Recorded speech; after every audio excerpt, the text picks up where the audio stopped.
শুভ সন্ধ্যা বন্ধুরা, সবাই কেমন আছেন? আশা করি ভালো আছেন। আজকে প্রবাসী মৌবনে বানাতে চলেছি চাইনিজ একটা রেসিপি। সেটা হচ্ছে, অনেকেই তো অনেক কিছু মাঞ্চুরিয়ান খেয়েছেন, আজকে এগ মাঞ্চুরিয়ান বানাবো। সেটা একটু দেখুন কেমন লাগে।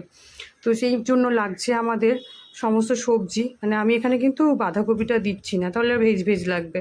শুধু দিয়েছি পেঁয়াজ কুচি, গাজর কুচি, ক্যাপসিকাম কুচি, টমেটো কুচি, আর একটু আদা কাঁচা লঙ্কা পেস্ট মানে থেতো করা, আর রসুন কুচি। আর নিয়েছি দুটো তিনটে ডিম। ডিমগুলো না সাদা অংশটা নেব, কুসুমটা বাদ দিতে হবে, নাহলে কুসুম দিলে কী হবে, জল জল হয়ে যাবে। তো এটা গ্রেটারের সাহায্যে সমস্তটা আমি গ্রেট করে নিয়েছি।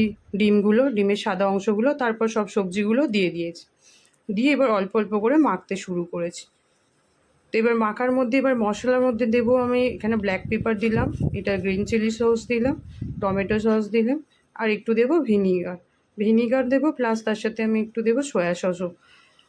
পরিমাণ মতো নুন অবশ্যই লাগবে। এবার 2 চামচ কর্নফ্লাওয়ার আর 2 চামচ ময়দা দিয়ে ভালো করে মাখবো।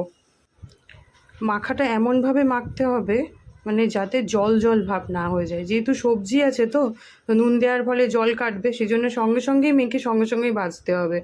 যদি একটু বেশি টাইট মানে জল জল মনে হয়, তাহলে কর্নফ্লাওয়ার বা ময়দা দিলে দেখবে ময়দা কর্নফ্লাওয়ারেরই স্বাদ আসছে। তো এটা একটু বিবেচনা করে দিতে হবে আর কি।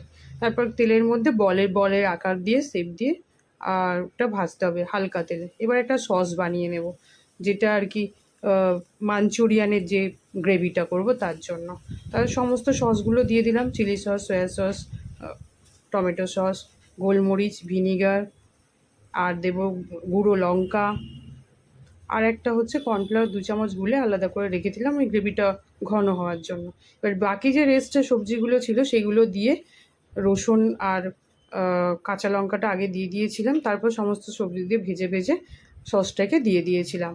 জল দেবো না খুব একটা, ওই যে সসের বাটিতেই একটু জল দিয়ে সেই জলটা দিয়েছি। দেখুন কী সুন্দর খেতে লাগছে, শুধু মুখেই মনে হচ্ছে মাঞ্চুরিয়ানগুলো খাওয়া হয়ে যাবে। যাই হোক, এতে পরিমাণ মতো নুনটা দিতে ভুলে গেছিলাম, দিয়ে দিলাম।